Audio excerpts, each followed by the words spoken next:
یک شهروند تاجیکستان که با گمان فعالیت‌های اکستریمیستی از شویتسیا به لیتوا استرداد شده است از مقامات این کشور درخواست پناهندگی کرد. عریضه این شخص قبول شده است و در نزدیکترین فرصت مقامات مهاجرت لیتوا تصمیم میگیرد که تا کجا این فرد میتواند در لیتوا بماند و عریضه پناهندگیش بررسی شود.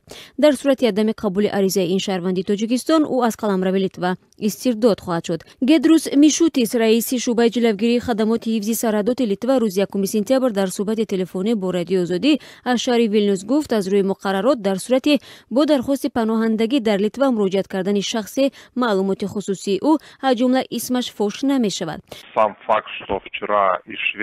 حادثه دیروز از شویتسیا به ویلنیوس انتقال یافتن یک شهروند تاجیکستان واقعیت دارد. این شخص برابر رسیدن به ویلنیوس به کارمندان خدمات مرزبانی عریضه‌اش را تسلیم کرده است که می‌خواهد در خاک لیتوا پناهنده شود. الکی کار از روی این عریضه شروع شده است.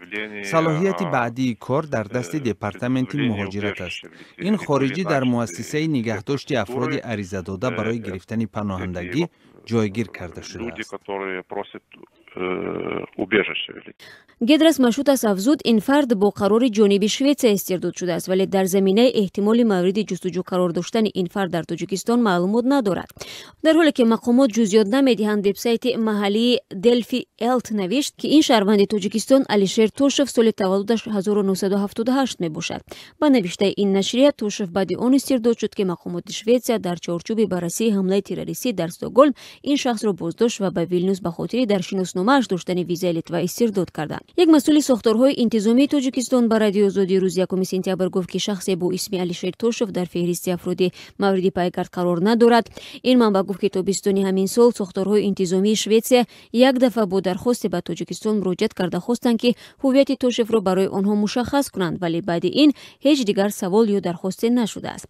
لیتوا یک جمهوری شوروی سابق عضو اتحاد اروپا بوده، با حیث یک قلمرو ترانزیتی برای سفر شهروندان تاجیکستان به اروپای غربی و یا خرید و فروش مال به تاجیکستان و بیرون از آن استفاده می شود. لیتوا یک مکان دیگری زیست پناهندگان تاجیک هم شده است که با دلایل اقتصادی و یا محدودیت‌های سیاسی تاجیکستان را ترک کرده در اروپا پناهنده می شوند. در میان آنهایی که با مقام پناهندگی و هم نامزد به پناهندگی در اروپا به سر میبرند، سابق اعضای گروه و سازمان‌های در تاجیکستان ممنوع سیاسی نظیر گروه 24 و حزب نهضت اسلامی میباشند. این افراد با مکان زیست موقتی، مبلغ معین و درس و کورس‌های آموزشی تامین میشوند. برخی با اعضای عائله‌شان به سر میبرند.